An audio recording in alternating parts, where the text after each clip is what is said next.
God's story, Jesus as a kid. So part of God's story is about how Jesus was a kid, and it goes like this. The Bible doesn't tell us a lot about what Jesus was like as a kid. We know he was born in a manger. We know when he was about 2, Magi, people who studied the stars, brought him gifts and bowed down to worship him. We know God protected him from a king who wanted to kill him. And we find out a lot about Jesus as an adult. But this story is about when Jesus was 12 years old and he took a trip with his parents. They left their home in a place called Nazareth to travel to Jerusalem and celebrate Passover. Passover is a special celebration for God's family to remember some of the amazing ways God has taken care of them. Anyway, back then, people didn't have cars or airplanes, so they traveled by walking or maybe riding on a donkey. But it was about 90 miles from Nazareth to Jerusalem, so that's a pretty long walk, even for a donkey. They'd have to travel for days.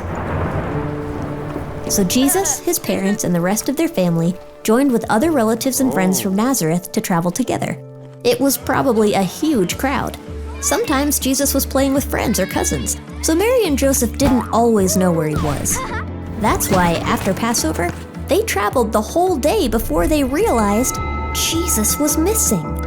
Mary and Joseph panicked. They had left Jesus in a strange city, or worse, what if they lost him along the road?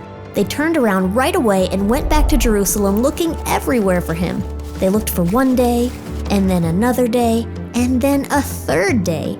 Finally, they discovered Jesus in the temple. That's like a church, a place to worship God with other people. Well, the really surprising thing is, Jesus wasn't even scared. Guess what he was doing?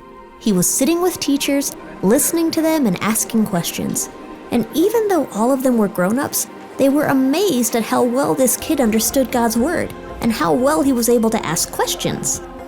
When Jesus' parents saw him with all the grown-ups, they didn't know what to think.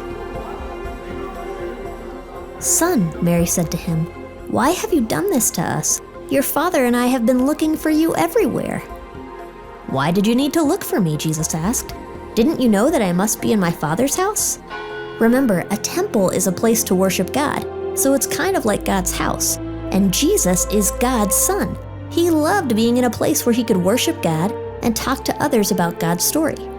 But Mary and Joseph didn't understand why Jesus wanted to stay.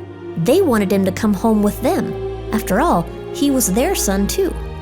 Kids, it's kind of hard to understand how Jesus was God's son and Mary and Joseph's son, but he was, and is, and always has been God's son. Mary and Joseph got to take care of him on earth. Anyway, Jesus obeyed his parents and went back to Nazareth with them. Then, the Bible tells us that Jesus grew in wisdom and in stature and in favor with God and all the people. That means he grew up and learned new things and was loved by God and by people. And that's the story of Jesus as a kid. So in case you missed it, here's the quick version. There's just one story of Jesus as a kid. He was 12. He took a trip with his family. His parents thought they lost him. They panicked. Jesus was in God's house. He wanted to stay. But Jesus obeyed his parents. They went back to Nazareth. Jesus grew up. He learned things. God loved Jesus. Other people loved Jesus too. And that's a part of God's story.